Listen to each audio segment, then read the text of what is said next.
what is swing states? Sure. Yeah, they were going to put a map. I think the map will come again. What is swing states? Yeah, so the swing states. So there is a map. Right. So the swing states are the states that honestly decide the election.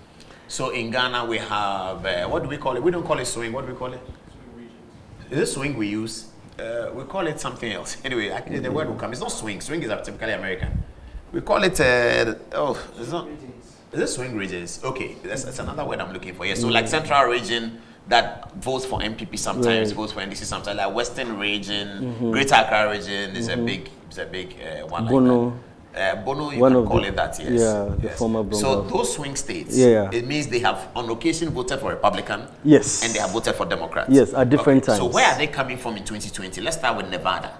Okay, so you mean where do the candidates stand right now? Why do they vote? Why did Nevada vote in 2020? I see what you mean. Okay, so who had Nevada in 2020? Yeah, so Nevada was Biden. In 2020? It was Biden in 2020.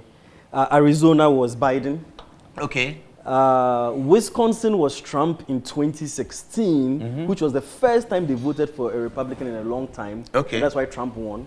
But then it switched back to... In 2020? In 2022. Okay, Michigan? Michigan also Trump won in 2016 by less than a percentage point. Wow. Yes, 0.1. Wow. Oh, yes, that's how close it gets. That's the 2016, the Hillary Clinton one. Yep. And once he wins by 0.1, he picks up all the delegates' everything. Votes. Yeah. That's painful. Yeah. So that was Michigan. Okay, let's have the map again. Pennsylvania.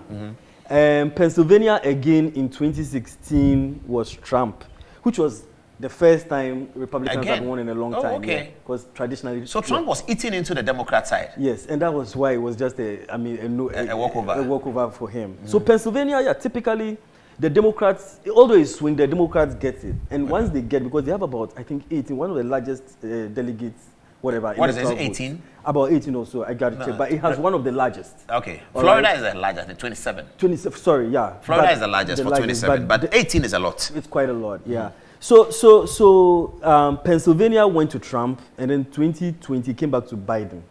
Michigan, Trump, came back to Biden. North Carolina, I think it was the Republicans got it. Got it last time. Yeah, they got it. And then Georgia was the big surprise. That was the one, Trump has been in courts all over the place in Georgia. Because it was a red state that turned blue. Yeah, red state that turned blue. Big surprise there. Okay, so who is battling for space? Is it Kamala Harris battling to maintain what Biden got?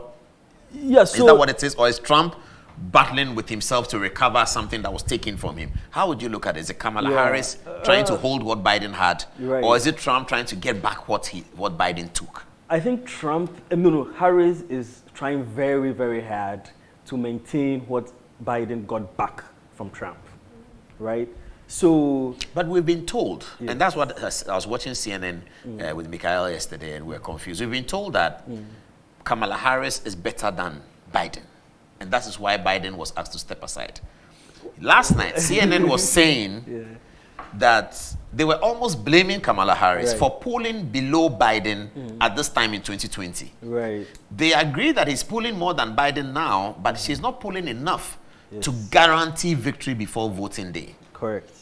And why is that? Why has that happened? Because we're all told Kamala Harris is rising in the polls, is so popular after the DNC, is a big deal, the election is over, she's going 5 points ahead, she's improving. If you type who is winning, Kamala Harris, but last night on CNN, they were quite upset that she's not doing enough. Yeah, so we have to remember that a very unprecedented thing happened with Harris, which is that she got the nomination to be president in September. Yes. That's when the nomination happened and she became the candidate. This is just September, or that October, if we want to be a bit more right-wing, she benefited from a coup d'etat. Well, yes, to put it that way. If we want to be more right. Right. Of course, and that's what some people say, because the Republicans were so mad that how can you just appoint somebody just like that? From a coup d'etat, without going through the primaries. But it is legitimate. Right. And the DNC accepted it. Right, they accepted it. So we move on. Yeah, so what I'm saying is that this is unprecedented. It's just 2 months or so, September, October, November, that's it. I mean, never in the history of American politics has this happened before, that somebody has gotten the presidential nomination under such circumstances. Very unprecedented. She didn't go through a primary and all of that.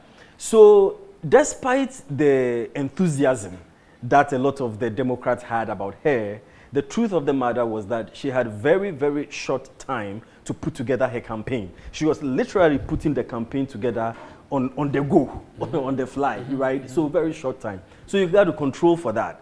And then secondly, too, it was the circumstance under which Biden departed. He did it willingly, but not, I mean, very grudgingly, you know. So you control for that as well. And then she has to all of a sudden go to the convention. There was a bit of noise about whether they should do the primary or not. And then finally people decided to coalesce around her. And then she has to select a vice presidential candidate, literally about just 2 weeks, in a very, very short time. You know, even the vetting of the candidates was done, I mean, under very fast circumstances. She had very little time to vet them or get to know them better. And I mean, the first time she got to know Vance, she got to meet Vance was during the vetting process. So, despite that's the first time they met. That's the first time they met. So is it easy to say that Vance probably was not her own choice? Somebody chose it for her? No, not exactly. I think she was wooed by Vance's popularity on social media and the fact that he was trending. What I'm trying to say is that she had very little time to do all of this.